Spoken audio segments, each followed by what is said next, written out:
Hello everyone and welcome, my name's Ali, and after covering a load of videos so far, I'm going to be covering even more videos today for the very first Call of Duty Ghosts map pack. I'm going to be talking about the second Call of Duty Ghosts map pack, which sounds stupid, and it is, but it's got a funny story behind it. So, earlier today when the map pack went live on the Xbox One, if you actually downloaded it, some people had errors where the map names for the first map pack that they downloaded were actually the names for the second map pack. And basically the names got a little bit mixed up, so we got to look at the code names that will be used for the second map pack for Call of Duty Ghosts. And one of the specific names included within that list was Dome. And Dome, of course, is the map from Modern Warfare 3.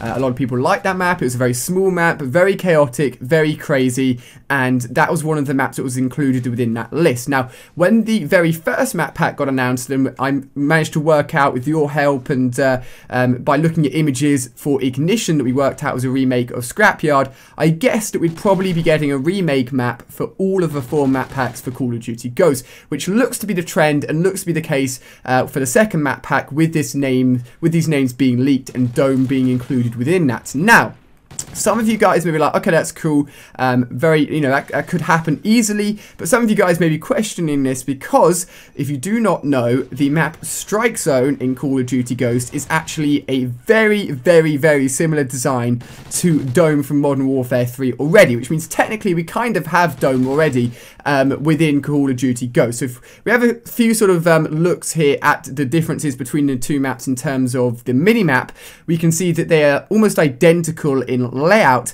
except that aesthetically and the way they look, they're very, very different, and you've got some minor changes in terms of some places you can jump up on where you couldn't jump up on in the original Modern Warfare 3 map, but if you actually think about it and actually do a walk around the map yourself and compare it to the original Modern Warfare 3 Dome, you realise that the maps are very, very similar. So that's one issue that could be arising with this, is the fact that we already have a kind of Dome remake already in the game, so why would we be getting another one for the second map pack? However, Strike Zone isn't advertised and isn't marketed as a Dome remake. It's its own map technically. It just happens to be very, very similar to Dome. Infinity Ward haven't commented on it. They haven't said that it's a Dome remake. So I reckon that for whatever reason, Strike Zone got put into the game, and it's, it is what it is. A very similar map to Dome from Modern Warfare 3. But they still decided to make a proper remake for this second map pack. And I assume that if Dome does come back within the second map pack,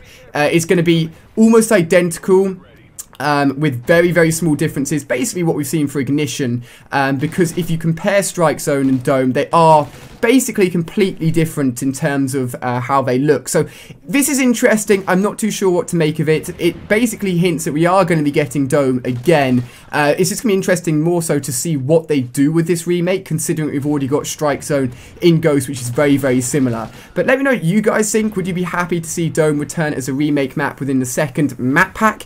Did you already know that Strike Zone was very similar to Dome, or is this news to you? Let me know what you think in the comment section down below, and of course check out all of my DLC videos that I've been covering today and yesterday. I've got more live commentaries coming on the way. I've got Easter egg videos, new gun videos, tons of stuff for you guys to check out.